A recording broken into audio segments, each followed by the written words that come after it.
Welcome. We are back. I am Bruce Riley with Voters Organized to Educate. I'm here with my colleague Ronald, and we have Delisha Boyd, who is a current state representative who is now running for the council member at large Division One.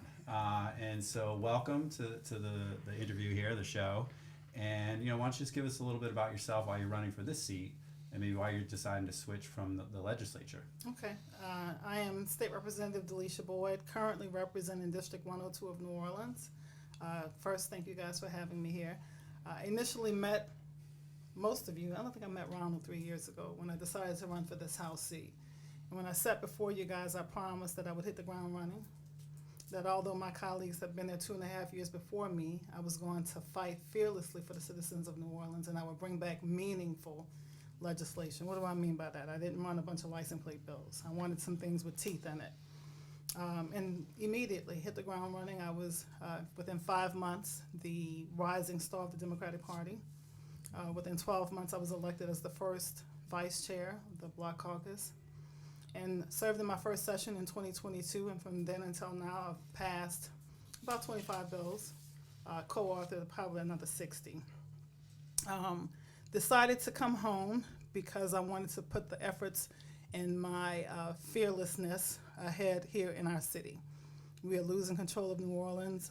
There are things that go on in this city. I'm not quite sure why. Millions of dollars in federal government money, state money for infrastructure, yet the days it rains, we're all holding our breath, wishing that our cars and houses and businesses don't flood.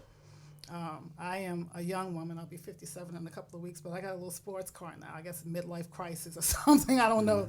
But bust the tire at least once a month, seriously. Where is the money going to? Looking at things, are you guys originally from here, everybody? These guys are, I'm not. So years ago, we would have all of our own maintenance people on staff. So we had pothole patrol people and things like that. And when Nagin got in office, he felt like it would be cheaper to hire outside contractors. And probably immediately it looked cheaper, but in the long run, we're paying for it now because we're forced to be reactive versus be proactive with having these teams already. We got to wait for the bids to go out, wait for people to accept the bids. To me, when you're outsourcing things, it might even be a little harder to control how long it takes to get something done. I want to open that up and see if we can go back to having our own people on staff. We have people here who want to work. I know that's right. With that also, we need a business-friendly city hall. My business is I'm a real estate broker, so I represent people who are looking for commercial and residential things. I have commercial developers that wait 6, 7, 8 months on permits. There has to be a way to streamline that. One app was supposed to do it, but it's, if not, definitely not more easy, but it might even be a little more complicated. And when you talk to people within that department, it's basically like, I don't know what you want me to do. This is just the way it's always been done. Well, we got to do some things different and be bold enough to push something different to happen. I spoke to you guys offline about my feeling about our educators. We have to invest in our educators. I don't understand why that is like foreign to people. They are responsible for tomorrow's leaders and doctors and lawyers. You can't have any of that without an educator to start off with as early childhood. So we need to be innovative and creative in ways to pay our educators. It's important not just to have them degreed, but have education degrees. And Dillard has closed their education department. UNO is struggling holding theirs open because no one wants to go into the field of education anymore, which in the long run may not see it immediately, but it's going to hurt our kids. If you have 4-year-olds and one is visual, one is auditory, one is dyslexic, and you have a teacher who may have graduated at the top of her class, but she can't identify learning styles, right? So imagine this kid going through the system labeled now as slow learners. By the time it's 4th grade and it's time for them to start reading to learn, well, they haven't really learned to read yet because you didn't tap into how they learn. Things like that are important for the grand scheme of things with crime, people having the ability to work in our areas. So that's super important to me. Crime is down, thank God, right? But the reality of that is we're still short 700 police officers. Imagine what we could do with that. Not policing areas, just having more things with community based. In my district right now, our 4th district police officers are so embedded in our community. Like they know people by name, the kids know them by name, they participate in all the school activities. It's about 5 of them. At every event I show up at, they're there. I think that goes a long way with making people more comfortable also with police. Not over-policing, just community activists along with these community programs that we have. So things like that are what's really important to me, and that's why I want to come home and be able to push back on the idea of taking New Orleans and making it Charleston. It was a quote, more like Charleston or Savannah. You know, when we have the capability and should be the richest city in this state, and instead we have 38 to 40% of our people living at or below the poverty level. What the heck is going on? Right. Well, thank you for that, and that's obviously some really key issues. And so we'll just jump into a few questions. Okay. I'll turn it over to Ronald. Yeah, I appreciate your introduction. You definitely spoke on some topics that resonate with the people of New Orleans. For instance, high bills, outages, boil water alerts, flooding is the worst for me and my family. So, along the lines of that, what accountability tools will you use with Entergy, Sewage and Water Board to improve, the services? And are there any specific actions you will focus on that will reduce the environmental problem people deal with in the city of New Orleans? I think similar to what I did with the RTA bill, I'm big on transparency and holding people accountable for what they're doing. So we need to look at who gets these appointments to these boards. It can't be political favors. You need someone who understands how Sewage and Water Board works. You need someone who understands what's happening with Entergy so that we can make them accountable, have public meetings with that, and maybe even create a public advisory committee like we did with RTA, where the public not only is informed with it, but they can participate in things that are going on around our city. For some of the decision making that comes from the top. Absolutely, yes. Right now, the accountability is almost at zero. Yeah. I have a meeting coming up soon with the new guy at Sewage and Water Board, and that's I'm gonna be very candid and open with him. I got a bill as a state rep for $7,000, and I'm divorced. I live by myself. My daughter might come to visit, but not $7,000 worth of water. And I thought about after I was able to make some calls. I tried to call as just Delisha Boyd to get something done, but when I called as Representative Boyd, everybody started moving around to try to help me figure out what happened. And my words to the lady I spoke with at Sewage and Water Board, what about the people who are not the state rep? Yeah, I say that oftentimes when I overcome a challenge, and I say, well, I have a law degree and this, that, and the other, and what about just regular folks that couldn't peel back the onion? Absolutely. Just overwhelmed with the idea of being on a fixed income and getting a bill for any thousands of dollars at one time, and then needing to fight through these channels that they were going to make you, you got to call this one, no, you got to contest the bill. No, girl, darn well I'm not supposed to have $7,000 worth of any type of bill. I'm telling you, I'm divorced, I live by myself. And I'm in Baton Rouge 6 months of the year. Yeah, it's solely impossible. But the loops that they were going to make me jump through, to the point where at one point they agreed that they couldn't find anything. They didn't reduce it back to my normal bill, which was less than $100. It was like, well, you still got $550. I'm not paying nothing. We have established that you can't find out where the bill came from. We're gonna go back to where my bill was. They don't make it easy at all. They don't. Yeah. So so going on the theme of accountability and us trying to get a system that works. One of the very popular subjects, as I'm sure particularly the real estate background, is around short-term rentals in the city. And so this council has made consistent efforts to peel back short-term rentals around whole home and commercial activities. So, but the ordinance can lack any enforcement, therefore have no teeth. But what is your concrete plan around like staffing or tech or penalties and timelines to curb or control illegal short-term rentals and or other short-term rentals, and be able to still protect maybe where someone actually lives there and they're like renting out a part of their home. I think a huge part of that is not understanding how the business community really looks at and works things. Also, too, getting beyond this not wanting to pay people. To staff it, you have to offer something. What are you offering outside of an uncomfortable place to work? And that's what the energy is right now around that. So no one wants to work on that. I think it has to, from a business standpoint, what I'd like to see happen in the future is some type of incentive for you buying blighted property, wherever that neighborhood is. Because if you get rid of the blight, you're taking care of an eyesore, you're putting the property back in commerce, you're taking care of nobody using it as, a crack house or whatever, and then maybe making some concessions for somebody like that to use it as an Airbnb. I think when we go that route, we'll have better results from where we are right now. There are at least 5,000 illegal Airbnbs. Yeah.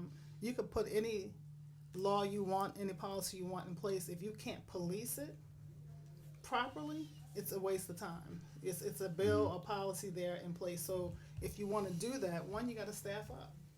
To staff up, you might have to spend some money, but that's like business, and you got to invest in something to see the return on it, right? And no one seems to understand that we're in this rut, I think, of accepting low pay as a community of people when we shouldn't have to do that here. Well, the enforcement fund is sitting on something like $1 million. So it doesn't seem like it's a lack of money that is the issue. It's a lack of how to use it. That's a part of my platform. We have way more money than you probably even realize, Bruce. That is just sitting there, money that we're going to lose because we didn't use it. No one wants to think outside of the box on how to use this funding properly, even to use it for what it's there for. Look at all the millions of dollars we get on infrastructure, and we're still fighting. Let's even take away the drainage, although drainage is my big issue. But the potholes.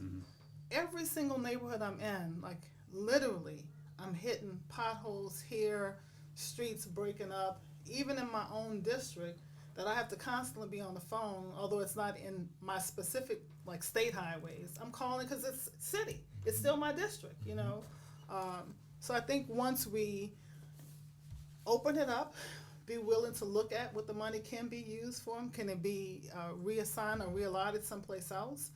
I think the most important thing, though, is use it for what we have it for. Use the money that we're getting for enforcement, for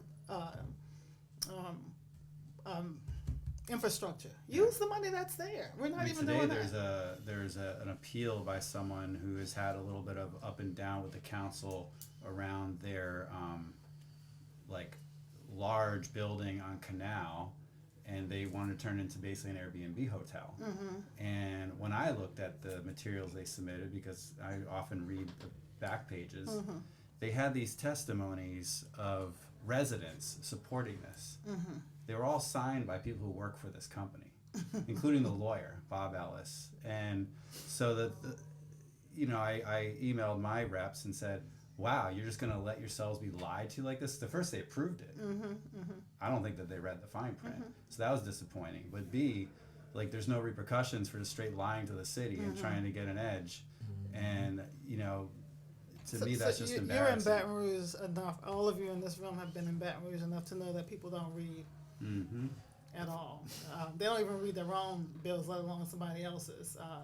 And that is my standing joke when people say, well, how are you able to get things passed to somebody else? Because they don't read. If I change the title, they're not going to read the meat of the bill, right? I'm able to challenge them because they give them bills to carry, but they haven't read the bills to carry. It is ridiculous on how often that happens. And if you are too busy to do it, at least have your chief of staff or somebody on your staff who is actually ready to inform you what's in it before you vote on it. I don't understand that yet. Yeah, thank you for that. Yeah. Let's shift gears for a minute. I'm letting the spirit move me on my questions. Okay. You got some good questions down here, Rep. Let's try this one. Let's try fundraising. At the city council, that large city council race brings in far more funds than the state legislative races. And one donor, Laney Schwartz, seems to have given you, as of July 14, $72,000 via 12,000 max donations from himself, 2 LLCs, a PAC, his racetrack, and his wife. This is about 41% of the 172,000 raised up until that point. Legalities aside, what do you think such electoral influence of one person does for New Orleans? So I've known the Schwest family about 25 years. They're personal friends of mine.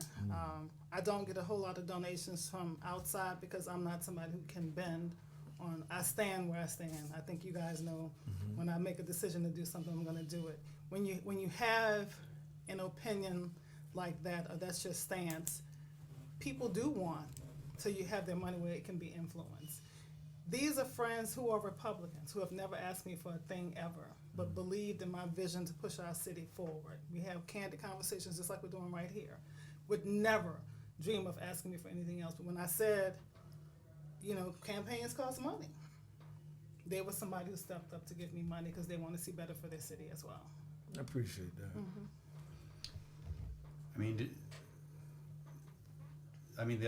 If that were the norm, right? If each of us had, maybe one billionaire on our side that's giving, influence to, let's just say, a handful of candidates, and then other candidates are maybe working with, $10,000 or something. Do you think that the other candidates would have a viable shot at elected office? It's kind of hard to answer that. I think where I am with mine is about a dead heat with my opponent on what we have collected. And he did bring some money from his state rep seat over to that. I didn't have a whole lot of money in my state rep seat. Again, and I am very well understanding on why I don't, and I'm okay with that. I have gotten a check from somebody this campaign for this council seat during the session that called because I wasn't in a room for a vote for something that was important to him. And the comment to me was, well, Jeff Landry can't get you elected. Well, you can't either. I immediately called my team and said, send him back. Now, here's the deal. I like the bill. But I had something else going on, as you usually do, in another committee. I was meeting with some families from my hazing bill, conversing with them, so I wasn't in the room for the vote. And ultimately, on the floor, voted because it's a good bill. I thought the bill was great. But we quickly returned this check because you giving me money don't control what I do. I'm not built that way, and I think you guys have been at the Capitol enough to know that I kind of once I decide to go somewhere, that's where I'm going with it. That was going to be my follow-up question now, basically just to ask, like, if someone was to kind of like offer you a quid pro none type of funding, would you accept it or would you reject it? But you just said you would reject it. No, I returned the check. Yes. Exactly. Go ahead, Bruce. Yeah, obviously a huge issue that we hear from everybody in the city, including the teachers, as you talked about, is the affordability. The rent's too damn high, to put it bluntly. I know this is an area that you put a lot of thought into. Absolutely. What things would you do? What would you be pushing from the get-go as a city council member on the affordability of housing in this city? More gap financing and assistance for teachers and first responders, but also I'm not against investors making money. That's what we do when we invest. We have to be able to push our people in the city where they're able to grow too with the investment. You know what I mean? Like you can't bring the city to a point where a teacher can't live here. Most of the police officers we sold houses to they living in LaPlace and Slidell and commuting back. We have one at Barton, Mississippi, because I'm licensed in Mississippi, and commutes back here. That has to change. Getting people paid more money, because we do have some gap financing here with the city right now that's available at $55,000 to assist with buying a house. So that means if you are approved for, let's say, $100,000, this gap financing will put you at $155,000. Well, you still can't buy anything for $155,000 right now. And I think also when you go to these community meetings, explaining to people, when I say affordability, I'm not talking about subsidized housing. I'm talking about housing where a school teacher can move into this neighborhood, and how safe it would be if you have an NOPD officer in your neighborhood. Just having that vehicle in his park, in his driveway will help. That's the gap we need to close up right there. You could have lot next door, which offers through NORA, I sit on the NORA board. You could have all of that Finance Authority does the down payment assistance. I can't use any of that if what the income is with the gap financing on top, I still can't find my place to live in the city. It means nothing. Yeah, and if you're maybe in the service industry or Yes. part of the reentry community, the odds of you having getting approved credit wise to get Slim an and none, affordable yes. house is, so you're basically gonna. I mean, we have a large amount of renters in the city. Right. who And are then not- rents have to go up, right? Because the insurances now have increased beyond what some people, you would not believe some of the stuff I'm hearing. you Right. know. So it seems like there's actually no solution other than to move. Right now, there is none. There is none. If we still want to stick at paying people $7.25 an hour, if we still want to insist that $10 an hour is sufficient, there is no way for these people to live. So is there anything we can do from the city standpoint? I know a lot Absolutely, of it goes into yes. We gotta. We have home rule here, charter, so we can create our own policy within this state. We can function within this state. People might not like it, but if we want to make it a policy that we pay people $15 an hour, then darn it, let's do it. Well, that's been knocked down by preemption before, Yeah. and Right. by the state. But so let me say this about that then, because it has been knocked down. But you guys have been around long enough to know how long people have been trying to get the expungement for marijuana charges done. Knocked down every year. I came in and was able to get that bill passed. We can't stop trying because we met adversity, a no at one point. We got to keep pushing it. And if we can get a council and mayor that are willing to come to the table and work together and make some great changes for New Orleans, it may seem impossible because this is the way New Orleans has always functioned. But we can make some huge impacts here. Yeah, I mean, we're definitely on the same page of trying to increase people's wages. Yes, there's just no. What about it's those no that way. feel that we should have? I mean, some places there's a rent cap. What about rent caps? I'm not opposed to rent caps. I'm not sure how to get that done with a private citizen. I'm not against it, but it could be if you're buying. Let's go back to the blight. If I give you an incentive to buy up the blight property in our community and put it back into commerce, it's still going to be beneficial to you as a business or as a developer. But to get this special financing for it, you have to put a cap on your rent for 10 years, 5 years, whatever that is. It's all of that can be done. But you have to have people who are innovative enough to want to try something that hasn't been done before, or even something that has been shot down before. There's so much blight around this city. We can change a whole neighborhood into affordable housing with just the blight in one area. Yeah. Thank you. Yeah. I was reviewing your bill on discrimination. You recently championed a bill to give sexual orientation and gender employment discrimination a foot up. We just recently passed Banner Box, a bill that I crafted and amended Banner Box to give former incarcerated men and women in the city a private right to sue for discrimination in civil district court. And October the 11th, on the same ballot that you're going to be on, we have an initiative to make former incarcerated people a protected class in this city. And I know you have a right to vote. I know you're going to go to the ballot box. How would you vote? Would you vote yea or nay? Absolutely. Okay, why? Absolutely. Well, now you got me exposing all my personal business on here. I come from a family of people who were formerly incarcerated, and I saw the struggles that they had just to survive, and we want people not to go back to crime, but then you won't lay out something special for them to keep them from going back to crime. You know what I mean? You won't give them the opportunity to technically have a second chance, although that's what you say when you're releasing them. We have to fight for things like that. My mom's older brother, I saw him try to make the efforts to do better. When he first got out, he had this quote, "Life after life." He's deceased now, but life after life, and life was life for him. Just not giving the opportunity, and it's usually, no offense, Bruce, it's usually black people who suffer from that more than white people. It's same with our veterans. Bruce understand that. Bruce. Yeah. Yeah, I mean, I'm a bit of an anomaly around here in a lot of ways. I'm kind of used to that. Almost wherever I go, I feel like an anomaly for Yeah. one reason or another.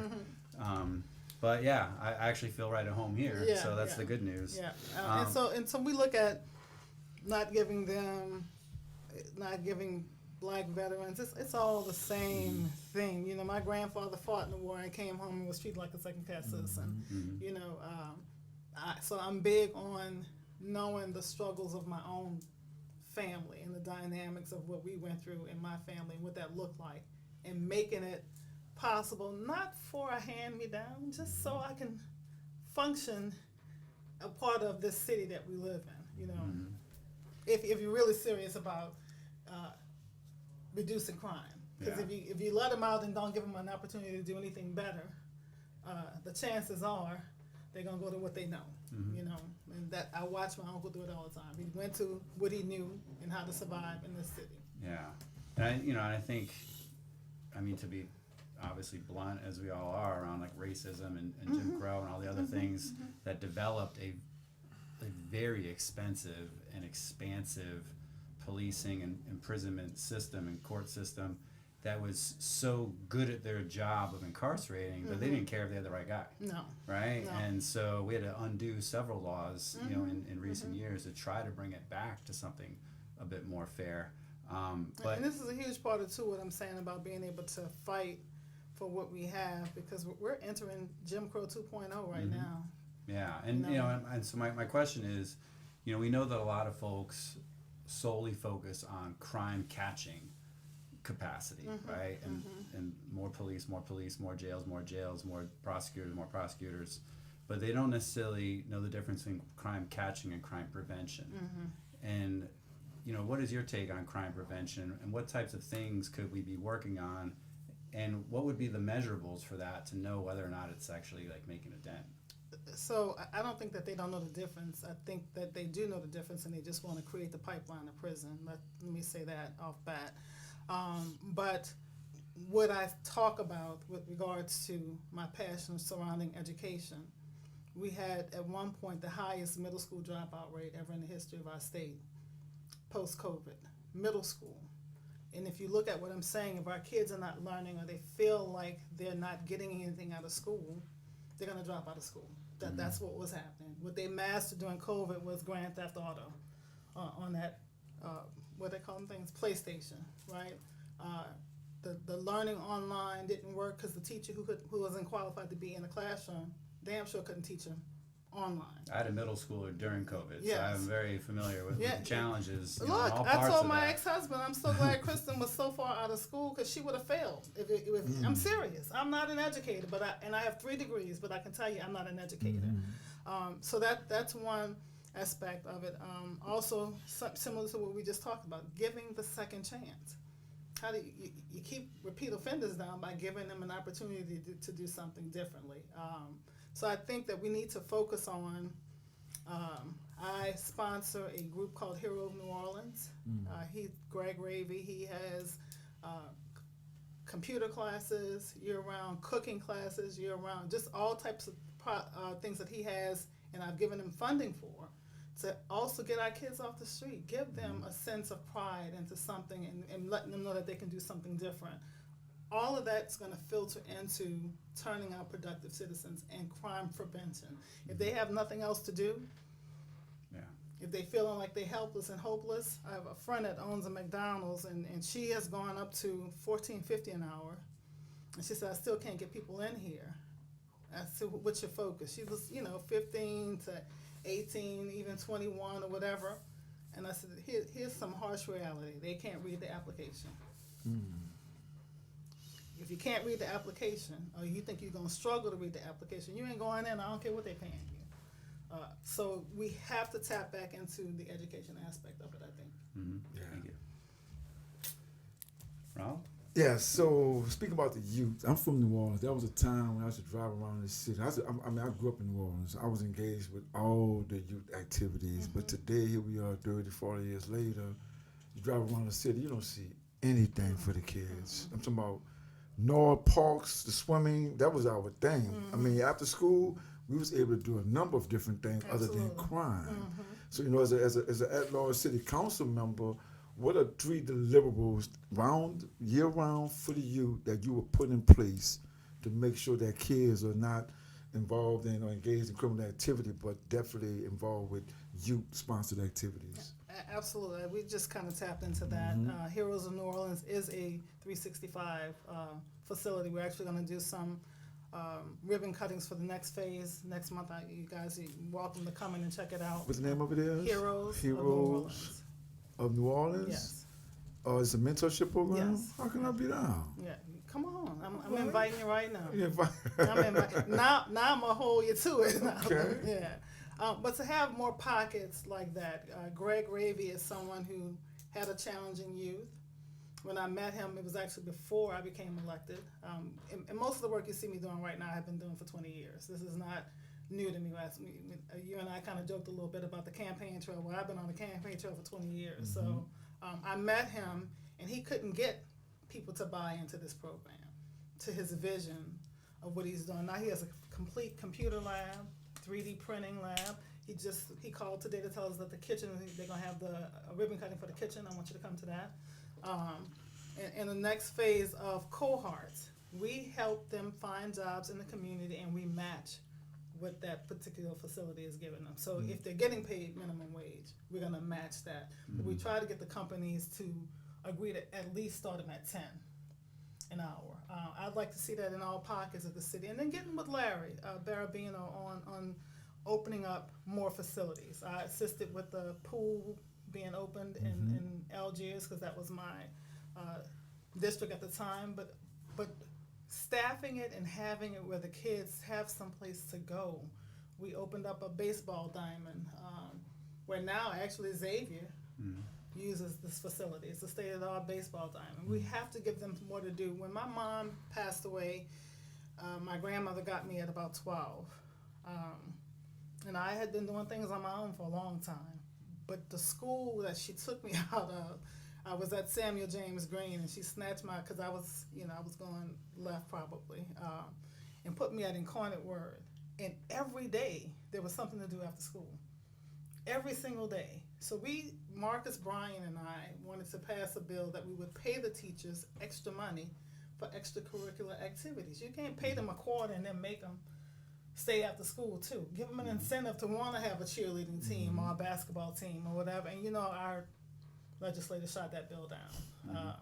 Which just ridiculous because they don't want the pipeline to college. They want the pipeline to prison. Let's be honest what that is. So, and it wasn't that we wanted like a ton of money. I think it was at max $2,000 extra for the entire year though. Yeah.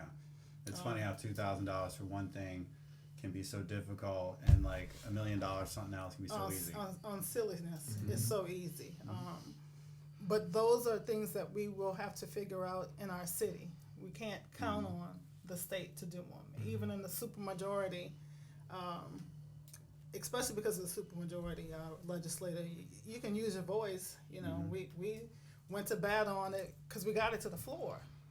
So we went to bat for it, and still, if they get the text messages not to do it, although it makes total sense to give these kids something else to do besides breaking, like they wanted to add more time for breaking windows, but you don't want to give them something to do besides breaking the car windows. It's ridiculous. So those are the things I'm talking about, that within our own city government, we have to look to that money that we do get, that $1.7 billion, and how to be creative with it. Also tap into more federal funding for it. And state funding. The money that I use for Heroes of New Orleans is from state money. And how did we get it?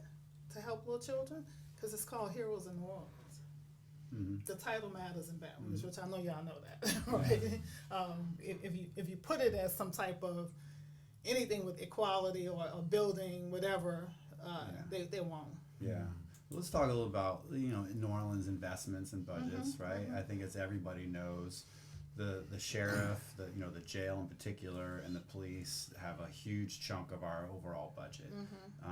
We also hear that they're both massively understaffed, therefore they want more money to do what they need to do.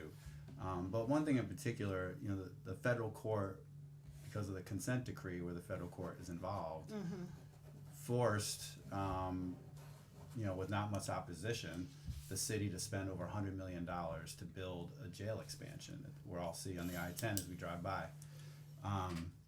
And that also is going to have to be staffed up even more so with both mental health providers and guards. We know that people don't want to fund the jail any more than it's already funded. People are a bit on the fence, and then we have other people saying, oh, maybe we'll fund you more, but we need more transparency on your budget, which, around here, we're all for a sheriff's transparent budget. I mean, what's your take on just kind of that budget generally, but then also, this building, which is being created by the same people who built the one that folks somehow got out of, right? So we're hearing that it's on the one hand state of the art, on the other hand that's a lemon, and none of the locks work. Use the money. They set up to bring in more people versus staffing your people and making sure that they have a reason to want to be there. Maybe give them some offer of buying a home, paying off school loans, changing to any other jurisdiction, and make more money with less crime. I mean, do we have to give houses and cars to everyone not who works houses, in the jail or the police force? But what it- about everyone who just has some other job, like the guy who works at Sewage and Water Board? Should he get a Well, a you house? asked me about the police. No, but I'm just saying, it's like once we go down the road of like handing out houses or something, But well, it's then not like, handing where out a does it house. stop? It's just creating a place where they can afford to be in the city, right? We don't want people to feel like it's cheaper for me to go live somewhere else. You bring them through the academy here, and then they start to get recruitment from other places that are offering them some gap financing or to pay down a certain amount on their school loans with less crime and more money. So we asked about NOPD and the sheriff to build up the employment and the work and the people who are working there. You got to have a strong recruitment plan, which might be an incentive to buy the lot next door or whatever that might look like to help them. And that's not taken away from anybody else. I'm saying, based on what you asked about the police department, we have to figure out, because they're being recruited from other places and they're being given bonuses and some type, and it's not buying them a house. Right. It's just making it easier for them to afford a house, and so that would be the way that I see moving forward, because the money is there. And clearly they're not using it. I'm not looking to have it stronger where we have more people that we can house in jails. Can we keep them from going to jail? Right. Yeah, I mean, the sheriff has spoken about not having enough money. We've heard some tension from the council saying, well, you have you have this money, and then, her saying like, well, I got to pace that stuff out because I have a year's worth of bills. But I do think she has a bit of a finite, and or whoever is the next sheriff has a finite kind of cap, because they ask for X dollars from the people who can either vote up or down on that, and they ask for X dollars from the city who can go up or down. But that goes what we talked about earlier, Bruce, having some transparency, because I don't think anybody knows what she's spending the money on right now. And that's not saying that I think she's doing anything wrong with it. Right. But sometimes you need another set of eyes at something to become innovative and creative in doing things. To sit on money that could be used for something else, to me, is also insane. It's like you're afraid to grow and be successful. Right. Or you're just picking up the culture that was already there, and the culture that was already there told you couldn't be innovative and creative and change and make some new changes. We have to get people who are in the right mindset, who are not afraid to move forward. We got to move the city forward. And my hunch on that construction project is like, anytime you have $100 million project, there's going to be people trying to skim some money. The last one seemed to have a whole lot of scandals around it with the same players involved.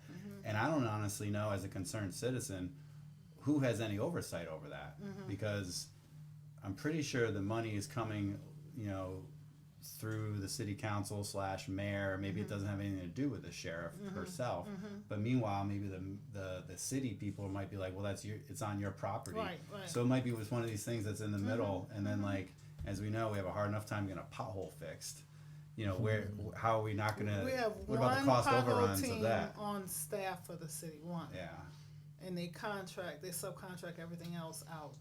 Again, that is the craziest system, because now I got to Right. wait till for Bruce Riley Construction when you are able to get to it. Well, we almost gave a trash contract to a guy Now, I just have one more question for you, and this is a question I've been thinking about since the day we butt heads in session. You know what I'm saying?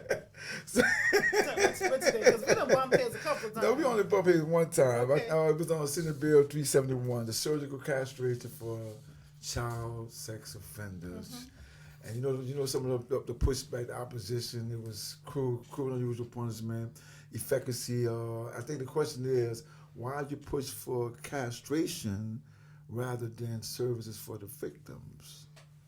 Okay, so one, that wasn't the bill for services for the victim. And I'll tell you, I carried 23 bills that session. Mm-hmm. Regina's bill, Senator Barrow's bill, wasn't even on my radar. And then I got, and you guys can check this out yourself, May 16th, an article sent to me about a 51-year-old white male sought in the rape of a 12-year-old. When you click on that article in Baton Rouge Advocate, he had been arrested in 2007 for the aggravated rape of a 5-year-old.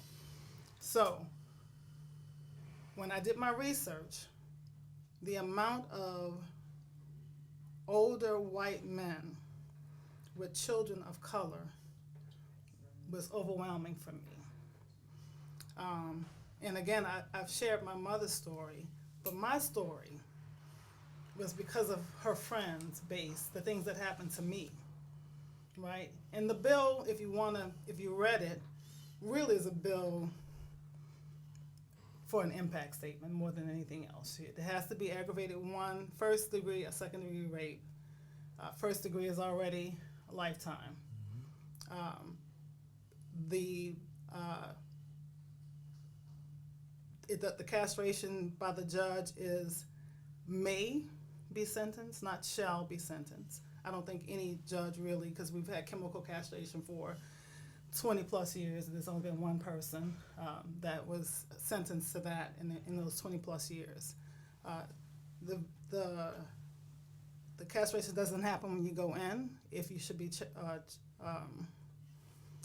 sentenced to that, it happens at the end of the thing, so you can fight that all the way through.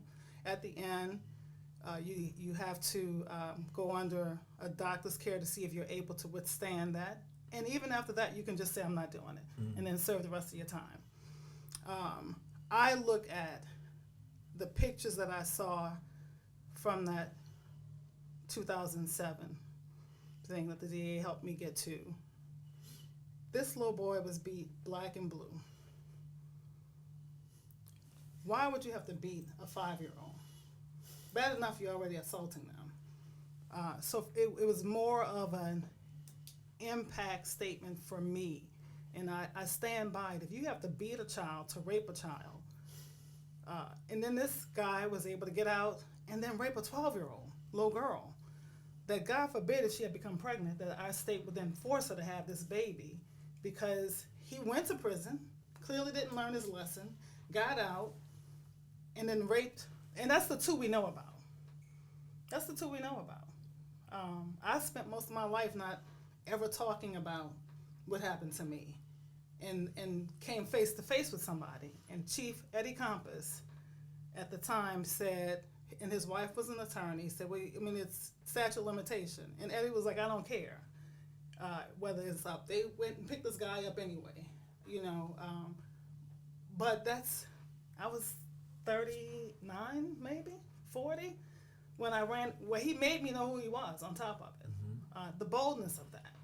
But if you take advantage of a child, and I think what you guys have seen is that I fight for those who don't have a voice to fight for themselves. There's no one particular area. I've carried and passed bills on domestic violence, the hazing, the criminal justice side. I'm a fighter. I'm a fight for children, always. And something to be done. And it might not change anybody, but if you know that the possibility is there, maybe it might change one person from beating up a child. Mm-hmm. I can tell you one thing just from our lived experiences as formerly incarcerated men doing this work. The worst crime that you can go to Louisiana prison system is for sex offense. And the ostracization that they receive on the inside is worse than surgical castration. There is no punishment that the state can do to them that the prison system, the men inside, take their own vigilance toward them. And I think that's one of the reasons why I kind of like push back, because I know what's going to happen to him on the inside of that prison system. It's going to be far worse. So let's take that guy. And by the way, they did catch him. Before the session was over, they called him and arrested him. But he had been inside for the rape of a baby, essentially, at 5, and still got out and did it again. And then, again, keep in mind, he could say, I'm not doing this. You're not going to do it. And if we look at, they have taken away good behavior anyway, it ain't much time he's going to have to serve, because now they have taken away essentially all of the good behavior, all of the good time. So the bill, when Regina let me change it, if you're under 18, you couldn't be sentenced to that anyway. She was okay with the changes that I made. It was more of an impact statement for the victims. Yeah, I mean, and I want to say, I'm sorry that happened to you.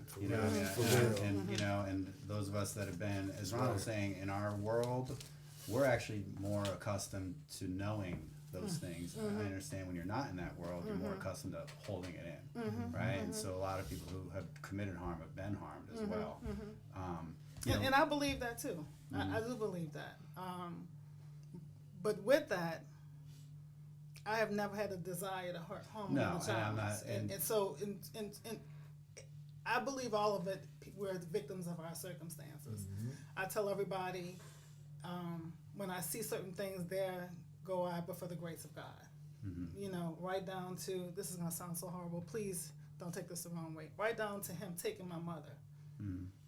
If my mother had lived, I would not be here right now, I promise you, because she was someone who had been harmed, and nobody took care of her. Nobody thought to look after that child. Because essentially she was a kid, 15. And I didn't get her being a kid, not even when I turned 15, when my daughter turned 15. So I understand that people, most people probably, we could say, are working from a place of where they were harmed. But for me, I'm going to tell you that we have to, as adults, if you see something wrong, there's no part of you that's going to tell you that raping a 5-year-old is right. Yeah. There's no part of you that's going to tell you that. Get some help. Yeah. Whatever that help might look like. Try to get some help so you don't keep, because there's no part of me that you're going to make me believe that as an adult, which is a part of the reason why I said no kid under 18. If someone were to say to me, Bruce, I'm looking for some help on that, I honestly wouldn't know where to send them or what, I think the lack of resources for people who are in spaces, and we could say the same about just mental health generally and trauma and things. We don't have, someone might say like, oh, well, see what your insurance company provides. Well, that's if you have insurance. Right. And now you got to dive down some rabbit hole of seeing, you know what I mean? Which is only going to get worse too with this, them trying to get away of Medicaid, that we're going to see a whole lot more of. It's going to be so bad, even if you have private insurance.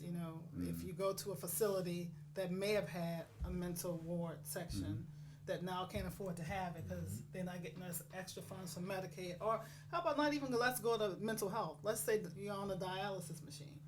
You could have all the insurance you want. If that hospital has had to close down the mental health part of it. I mean, right now, I think Auctioneer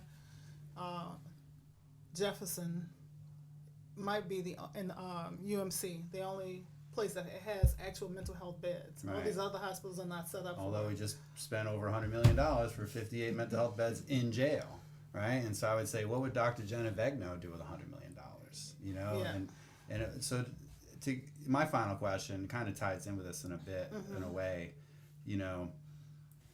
so much of our lives are concentrated in our data, right? Whether it be health insurance kind of stuff. They may figure out what you all have in terms of, myself included, our health status, and then change what it is that we're able to access or how much we have to pay.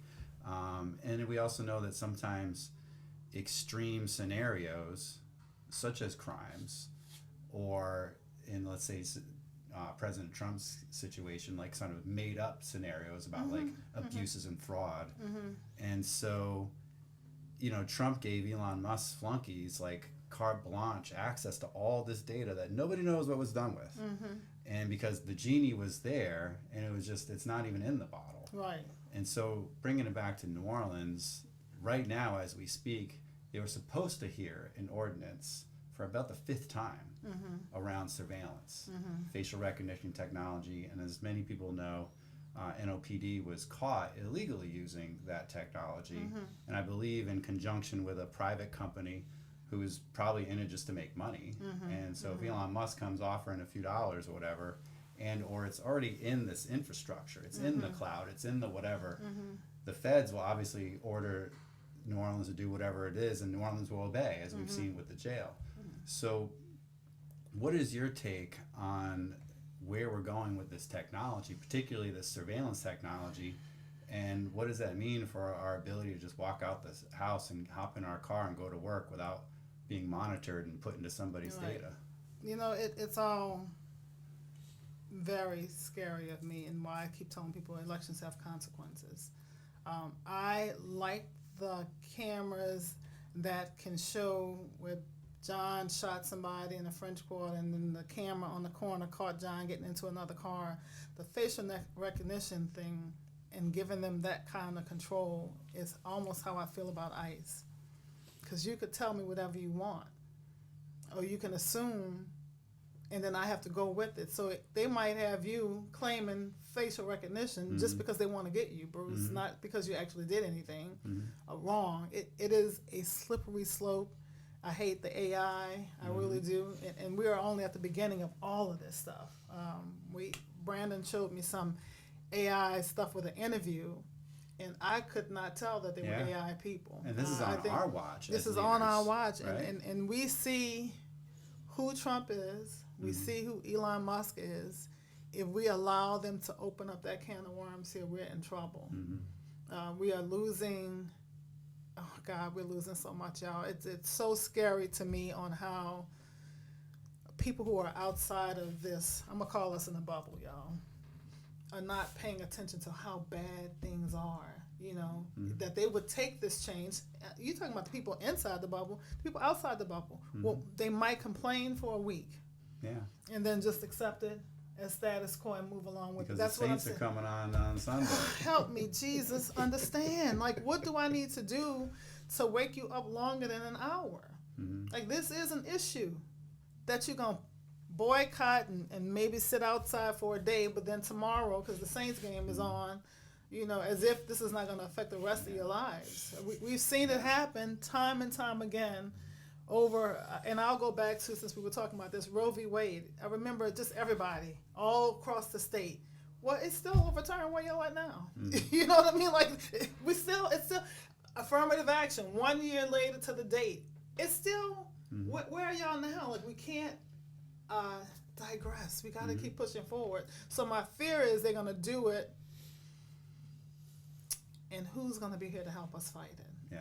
Because we become like, here they come again. Like, I would hear that at the Capitol. Oh, here she come. Yeah, here I come. Here I am. Yeah. And I would say in our Black Caucus meetings, it can't always just be the same people willing to say some stuff when we're in these meetings with them. Because then it becomes, well, here she come again. Here she go again. So we know we would fight it. Yeah. But if it seems like the constituents are saying whatever, they roll with it, I think most of the Republicans that are in our state house feel that way about our organization, because every time they come, here we come. Let me tell you, one of my bills I sent, I can't remember, one of y'all vote members, I said, don't come in with y'all t-shirts today. Come in, I need you there with me, but don't wear the t-shirts. Because the moment they see stuff, they automatically to the negative. I mean, they know you. I don't care what you have on. They know you. I don't care what you have on. But when we come in with all of our supporters, I had said just don't wear. I told Power Coalition don't wear no gear. Just be in the room with me. Because their mindset is whatever it is that they want, we ain't giving them. They don't even know how good it is. Who's gonna benefit? Sometimes we get denied because of who we are. And one thing that and I've seen it at city council, I've seen it everywhere. particularly going back to the surveillance technology ordinance, I mean, there's hundreds of people that are ready and waiting to testify against, the surveillance facial recognition technology. And we're all going to get our 2 minutes, but we're probably not going to see anybody testify who's for it. But we know darn well there's people that are for it, and they're going to get more than 2 minutes. And I don't know where those conversations are happening. We have no ability to observe them, and we know whether it be the state level or the city level, that's a lot of how politics works.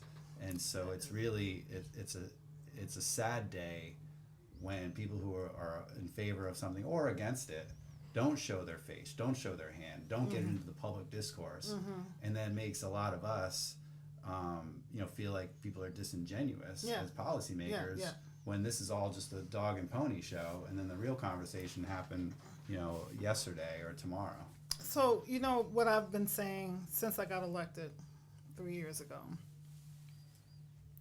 if we, the people, don't start making elected officials feel like we are going to unelect you, they're going to still follow whatever the lobbyists or big companies are saying. So how do we get to a point? I remember in 2023, I ran like I was running for governor. It was so frustrating for me to be in all these pockets, talking to sometimes hundreds of people, shaking their head, and then they go home and nothing changes. And I'm going to keep saying, until we can get people who understand that your voice is your power, it ain't going to really matter. I could have 100 people testify. If they are not afraid of being unelected, because these people want to be elected, no doubt. And y'all know we have all Dems ain't friends, because they will fold for a check or whatever. We know this. We've seen in the tax session all the Dems that voted for that package. It's sickening because they're not afraid of being unelected. They know that our constituent base is really just detached, which also is done by design of the Republicans. File 2,500 bills because they can't follow 2,500 bills. You know what I mean? We have to do, I don't know what else we do, and I'm open for suggestions here, on getting in these pockets and making sure that people know, if you don't like what's going on, then we got to unelect Bruce Riley. And he has to know, because you're not following what I asked you to do, what the community has asked you to do, we coming after your seat. Until we're able to do that, we're going to stay losing. I'm telling you, they are just not afraid of being unelected by the people. If you listen to some of the stuff that's said, like in the Criminal Justice Committee, that blows your mind. I know it does, because it blows them. When Bacala said kids are a lost cause at 2, what the? Yeah, that was crazy. The same person who votes against the exception for rape and incest. But so you want them to get here and then throw them away 2 years later. Yeah. You're willing to let them come to this earth and then in 2 years say they're a lost cause, let's throw them away. He has no fear of being unelected. Seaball, who is in a district that we could take. Seaball's district is a district that we could win a Dem seat in easily. Not afraid because we don't show up to vote. Until we get that it is not cliche to say there's power in your voice and your vote, we're in trouble. Yeah, well, that's a good thing to think about to end on. But I do want to give you, we talked about a lot of different great issues here today. I want to give you a chance. Is there any other, let's say, a priority that we didn't cover for you, and or just some final words that you'd like to share with people watching? Thank you. One, I think this was a great conversation. I think probably two, because I couldn't see myself. It wasn't like I was in an interview. You know what I mean? It was just like 3 people having a conversation, which was really, really good. I hope that you guys understand that I'm going to be exactly who I was at the state level, and that you can come to me. Most of my bill ideas came from somebody else, I'll be honest with you. Other experiences that I had, not something that I went through personally, although I had a few that were personal to me. That I'll be open to conversation for it if it's for the betterment of our community as a whole. I hope that's what I left here for you. I think my priorities are the same. Infrastructure, making City Hall a little more business friendly for businesses and people who are coming into the city. Education is top for me, and affordable housing. So I hope that you guys, when you leave here, have a better insight of who I am, It's kind of different than being. See, Ron, I thought we had a couple of bumps. He came so hard in committee, y'all. Look, I thought that was more than one fight we had. Well, you know, we're And then, look, and then he and I were on a panel together, and I think I could see him saying, "Okay, well, she's not bad." No, I like what she's saying, you know. And that is because I am somebody who is fearless. I think that's what we need in our leaders, people who are not afraid to do what they believe is right for the betterment of the community. I think that's what we all want. That's what we need. We got to stop electing people like we're in high school, who's most popular, you know, people who have that name, so to speak, or what have you. We're in the crisis here. You know? Well, on that unfortunate note, but you know, we're all fighters. Delisha Boyd. I'm sorry, I know a lot of Delishas, and I know a few Delishas, and so in my brain I keep Look, wondering.